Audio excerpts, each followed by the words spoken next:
우리가 코로나19라는 긴 터널을 이제 막 빠져나왔다고 안심하고 있을지 모르지만요. 과학자들은 벌써 다음 팬데믹의 그림자를 경고하고 있습니다. 그 이름은 바로 니파 바이러스. 치명률이 무려 최대 75%에 달하는 이 바이러스가 왜 제2의 코로나가 될 수 있는지 오늘 그 위험한 실체를 같이 한번 파헤쳐보겠습니다. 자, 바로 본론으로 들어가죠. 이 숫자 40에서 75%. 이게 대체 뭘 의미할까요? 한마디로 니파 바이러스에 걸렸을 때 살아남을 확률의 반대라고 보시면 됩니다. 그러니까 10명 중에 4명, 많게는 거의 8명이 사망한다는 뜻이에요. 우리가 겪었던 그 어떤 바이러스보다도 정말 압도적으로 치명적입니다. 더 절망적인 건 뭔지 아세요? 이 바이러스 앞에서는 현대의학도 사실상 속수무책이라는 겁니다. 우리를 지켜줄 백신도 없고 감염됐을 때 기댈 수 있는 치료제도 아직 없어요. 말 그대로 이 보이지 않는 살인자와 맨몸으로 싸워야 하는 그런 상황인 거죠. 자, 그럼 지금부터 이 침묵의 살인자, 니파 바이러스가 도대체 어떻게 우리를 위협하는지 그 가면을 하나씩 벗겨보겠습니다. 니파 바이러스가 인류 역사에 처음 등장한 건 1998년 말레이시아의 한 돼지 농장이었어요. 돼지를 중간 매개체로 해서 105명의 목숨을 앗아갔죠. 근데 여기서 끝이 아니었습니다.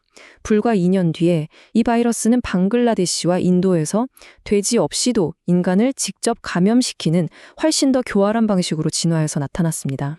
이건 바이러스가 환경에 맞춰서 계속 변이하고 있다는 아주 섬뜩한 경고였죠.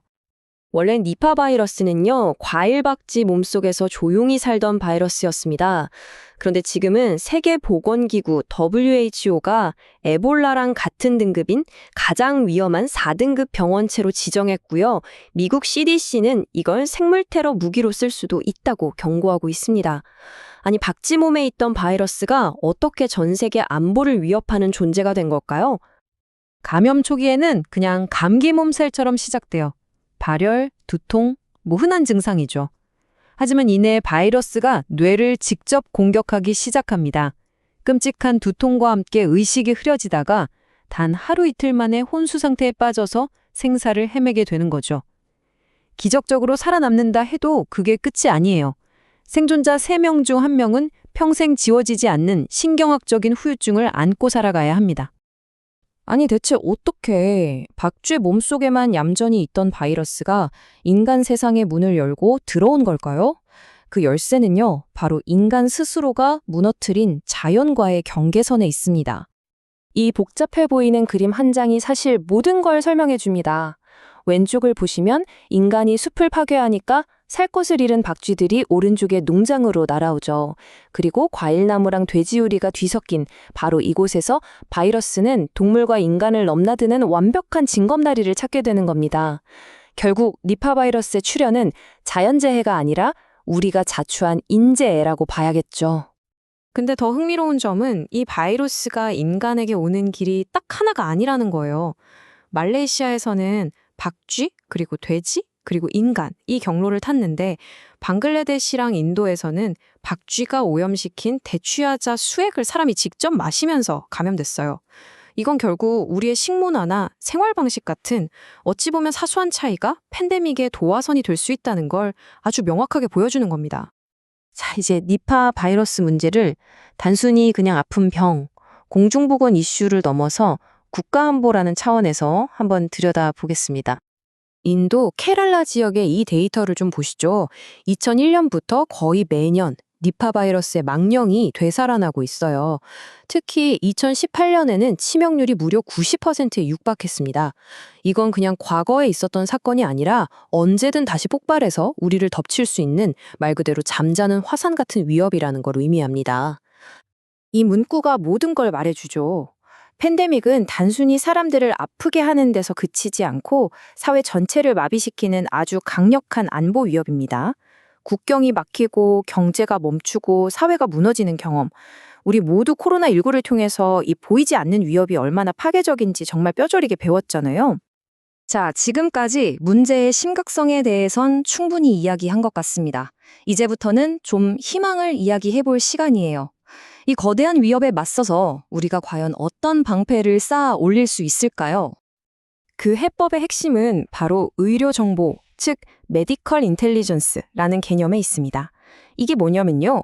마치 군대가 적의 움직임을 미리 파악하듯이 질병의 작은 징후들을 미리 포착하고 분석해서 팬데믹이라는 큰 전쟁이 터지기 전에 그 싹을 잘라버리는 선제적 방어 체계라고 할 수 있죠. 하지만 지금 우리의 방어 시스템은 구멍이 너무 많아요. 야생동물 질병을 관리할 법적 근거도 부족하고 이 슬라이드에 보이는 부서진 사일로처럼 환경부, 농림부, 보건부가 다 각자 자기 일만 하고 있죠. 이런 칸막이 행정으로는 절대 통합적인 대응이 불가능합니다. 바이러스는 부처를 가려서 퍼져나가지 않으니까요. 그래서 전문가들이 제시하는 해법이 바로 이 원 헬스 접근법입니다. 뭐냐면 인간의 건강, 동물의 건강, 그리고 우리가 사는 환경의 건강이 전부 하나의 끈으로 연결되어 있다는 걸 인정하자는 거예요. 이 생각 위에서 관련 부처들이 손을 잡고 통합 감시 시스템을 만들고 전문가를 키우고 근본적인 위험 요인을 같이 줄여나가는 것. 이게 바로 우리가 만들어야 할 가장 강력한 방패입니다. 자, 마지막으로 왜 이 모든 노력이 나중에가 아니라 지금 당장 필요한지에 대한 가장 설득력 있는 증거를 보여드리겠습니다. 바로 돈의 문제입니다. 이 차트를 한번 보세요. 그 차이가 정말 극명하게 보이죠. 바이러스가 아직 야생에 있을 때 미리 막는 예방 비용은 수십억 달러 수준입니다.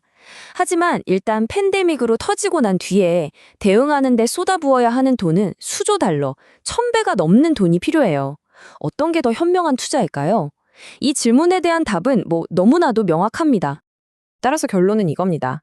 야생동물과 생태계를 감시하고 보존하는 데 돈을 쓰는 건 그냥 비용을 지출하는 게 아니에요. 미래에 닥칠 수조 달러짜리 재앙을 막는 가장 효율적인 투자이자 우리 모두의 생존이 걸린 국가 전략이라는 겁니다.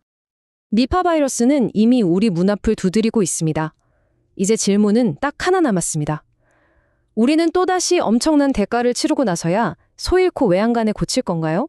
아니면 지금 바로 미래를 위한 현명한 투자를 시작할 건가요? 그 선택은 우리 모두의 손에 달려 있습니다.